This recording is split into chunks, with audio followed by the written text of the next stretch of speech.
How much does your Netflix subscription cost you per month or even per year? Then ask yourself this: how much does your Xbox Live, Game Pass or PlayStation Plus membership cost you per year? I can guarantee that all of those are considerably cheaper than me subscribing to Fallout First, the brand new feature that Fallout 76, aka Bethesda, have introduced to the gaming world.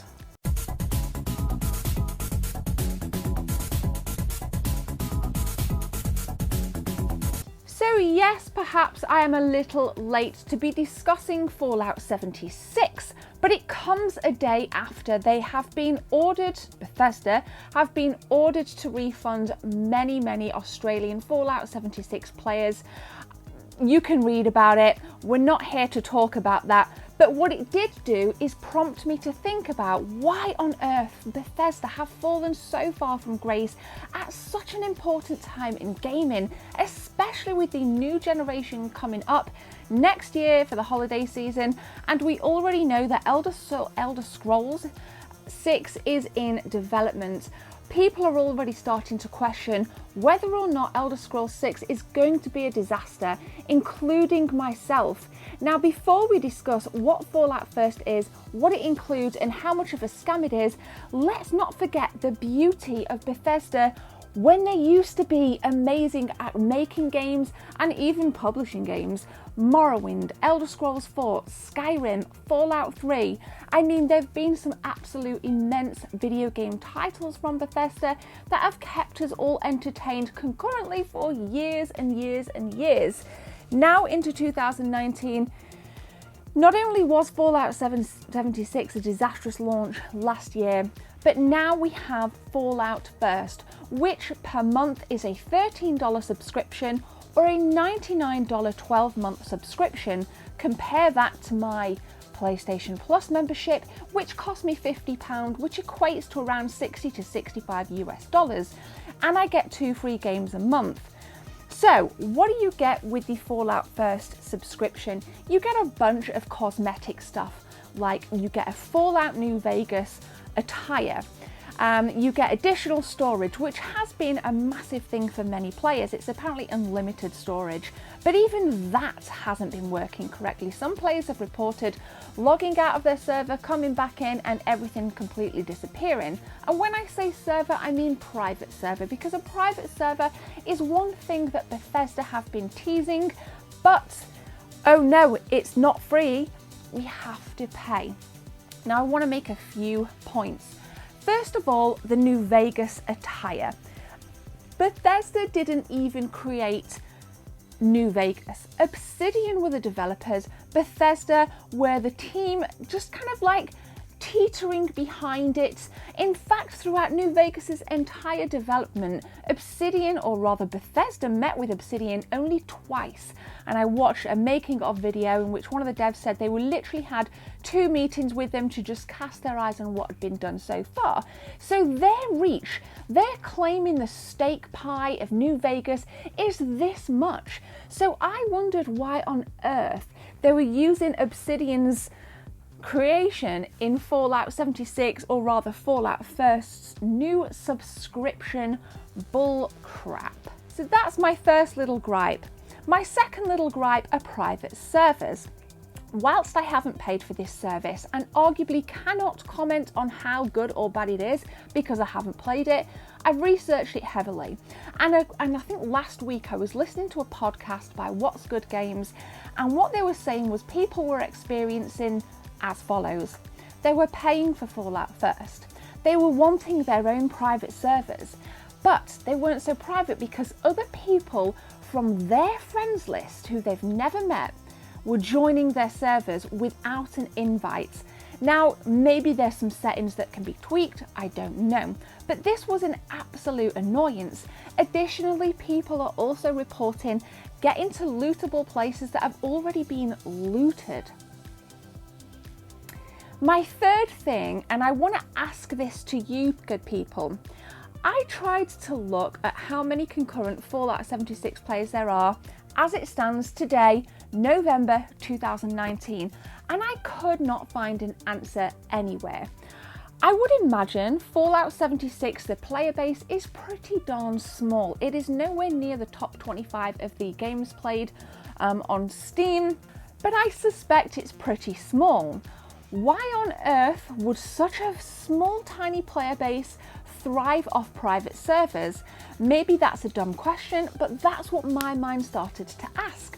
I just don't think you get enough to want to even have the desire to pay $13 a month or $100 a year for the minuscule features that you're getting. I mean, honestly, I enjoyed the game for a small time after they were putting out free update after free update after free update, and I bounced back on it on my PS4 Pro. And honestly, I was still met with bugs. I was still met with just incredibly flat gameplay. I didn't even like the missions that they'd added. I just felt that it was just so raw and such a letdown. And comparing it to the hype of Skyrim, I mean, wow.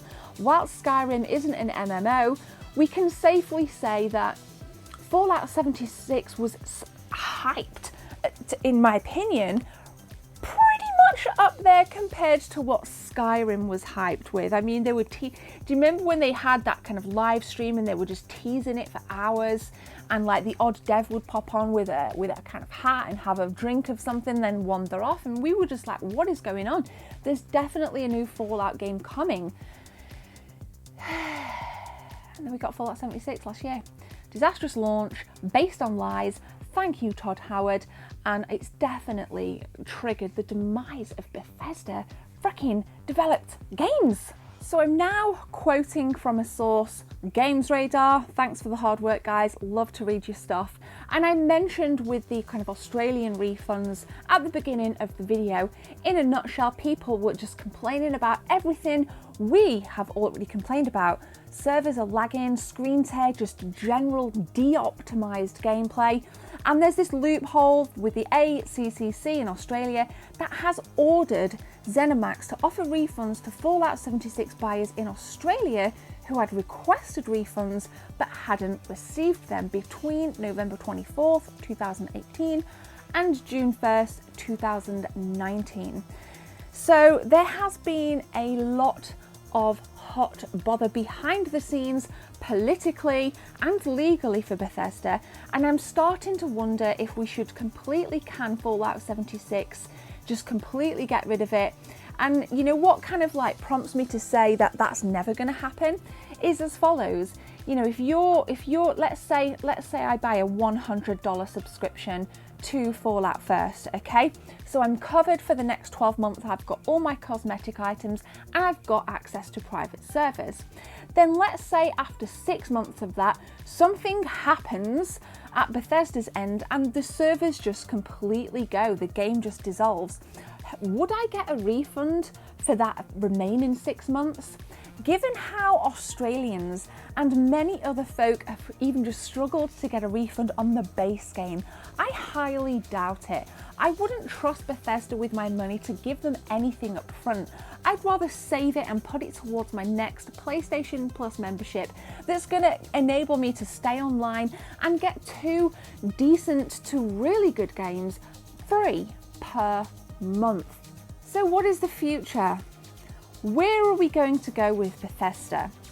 I don't think, and this is my 2 cents, please feel free to share yours, I don't think we're going to get I don't think we're going to get Elder Scrolls 6 released until the next generation. I think it will be available for PS4 and Xbox One and next generation, but I don't think we're going to see a release window within the life cycle of the current generation of consoles.